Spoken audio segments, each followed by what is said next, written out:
So I had a little something here that I thought you guys might be interested in. Sometimes when I go out thrifting, I try to find thread and things because with the sewing and stuff that I do now in my journals, I want to use all kinds of different colors of thread and that kind of thing. And I'm not too picky about whether or not they are older or newer. I just want to find an economical way to buy thread. So when I go out, I keep an eye out in the sewing supplies for threads and things, and I tend to find them usually at Savers, not really anywhere else. I know there are a lot of people who do not like the cotton threads because if they are older or vintage, then they will break easier in your machine.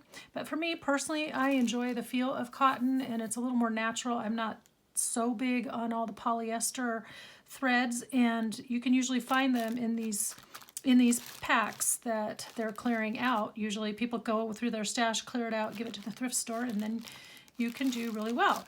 So around Christmas time, I was able to go out and I found a couple of different bags. I thought I'd share them with you here. We can go through what's in there and then I'll show you how I organize them.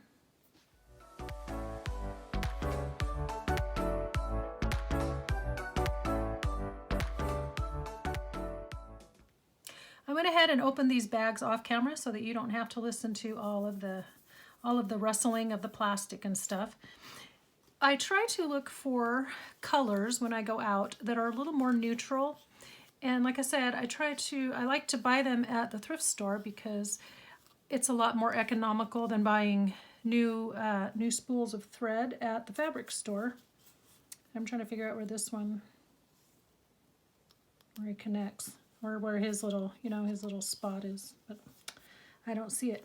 Anyway, so yes, I try to look for the neutrals, and I'll even take with that, I will take, see, like this one's kind of a barely beige. There's a lot of whites. White is a good one.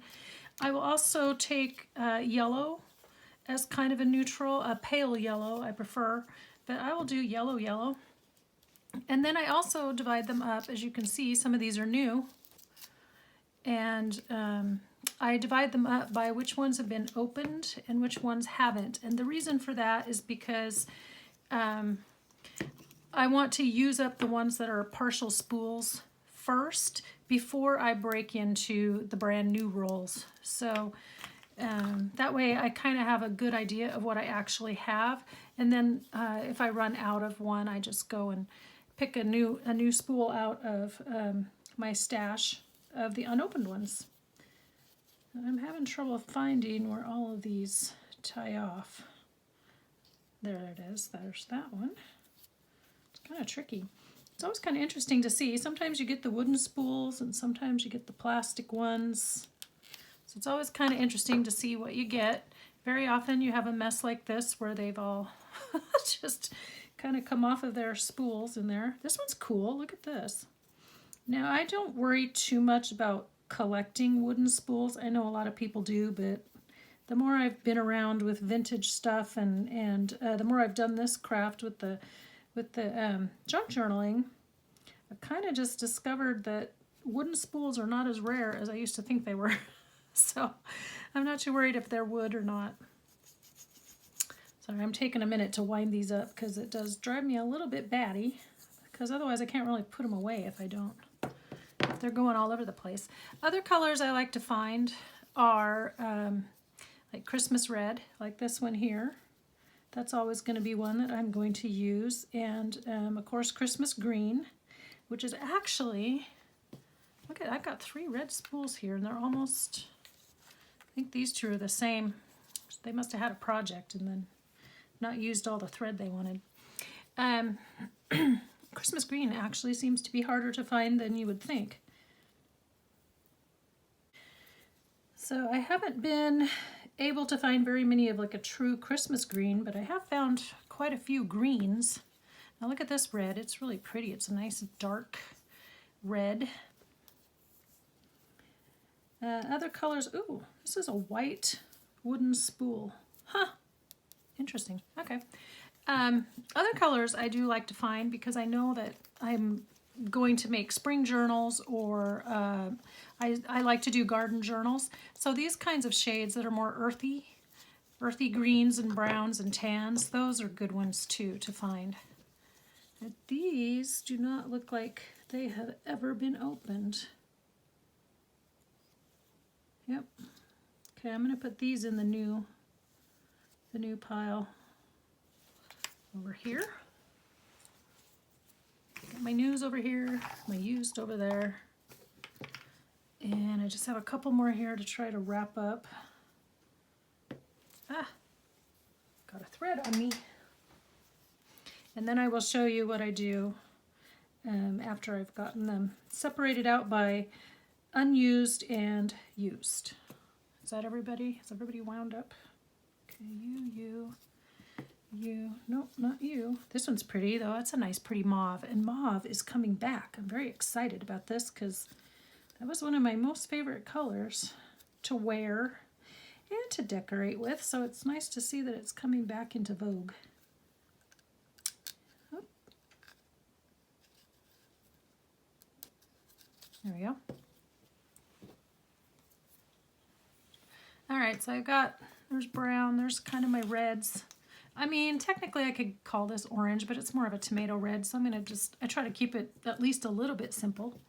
Okay, so the next thing I do is I take out my 2 bags of threads, and the first one is this one, and as you can see, these are ones that have not been opened yet.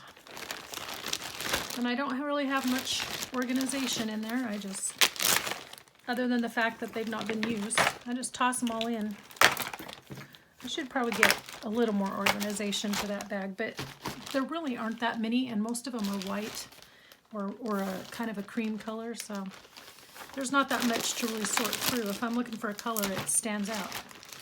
The other bag, however, is my bag of used or opened threads, and what I decided to do, because I got tired of digging through, is I decided to organize by color family. So purples, reds, and pinks are all together. And we're just gonna do that. My neutrals, which are creams and white and black, are in here. And as you see, I don't have any white, so good thing I found some, huh? So they all go in here. Oh, he's an unopened one. Goes over there. And black.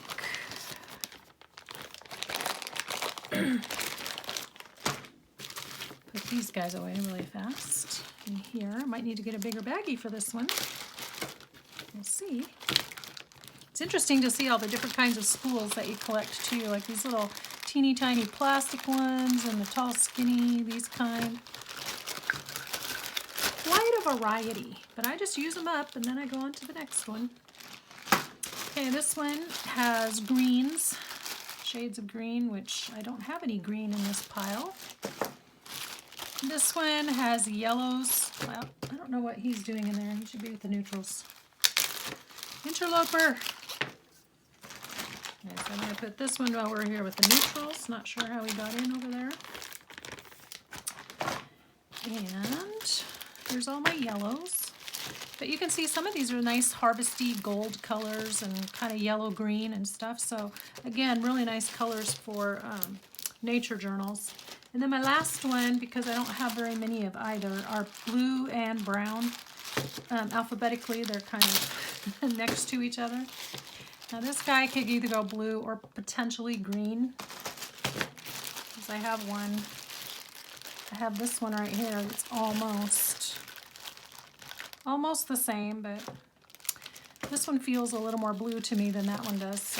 And really, I mean, it's subjective. It's based on what I think it looks like. So if you're doing something like this, if one looks more blue to you, put it in the blue pile. And if it looks more green, put it in the green. Really no rhyme or reason or wrong or right. So anyway, I just thought I would share with you. That's kind of how I do it. I do have a stash down in my sewing box as well. So those are the ones I go to first, and then when those get used up, then I come to this pile of opened spools, and I will replace down in there. And then if I don't have in the open spools, then I go to the ones that have been unopened. So I'm getting quite a stash, so it's really nice. And there we go, all organized. So this one I have labeled, it says used spools, and then this one is just the new ones. It's not labeled because there's no point. Anyway, so that's how I do that, and I hope maybe that was a little bit helpful for you. One of the other things I've been able to find lately too, more and more as I go out, are the bobbins for my sewing machine. So that's also something to keep an eye out for.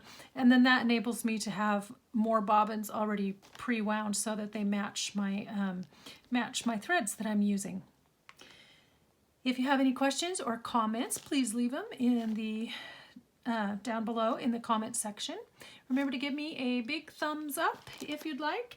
And if you haven't already subscribed to my channel, go ahead and subscribe or hit the notification bell, and then that will tell you every time that I have something new out there.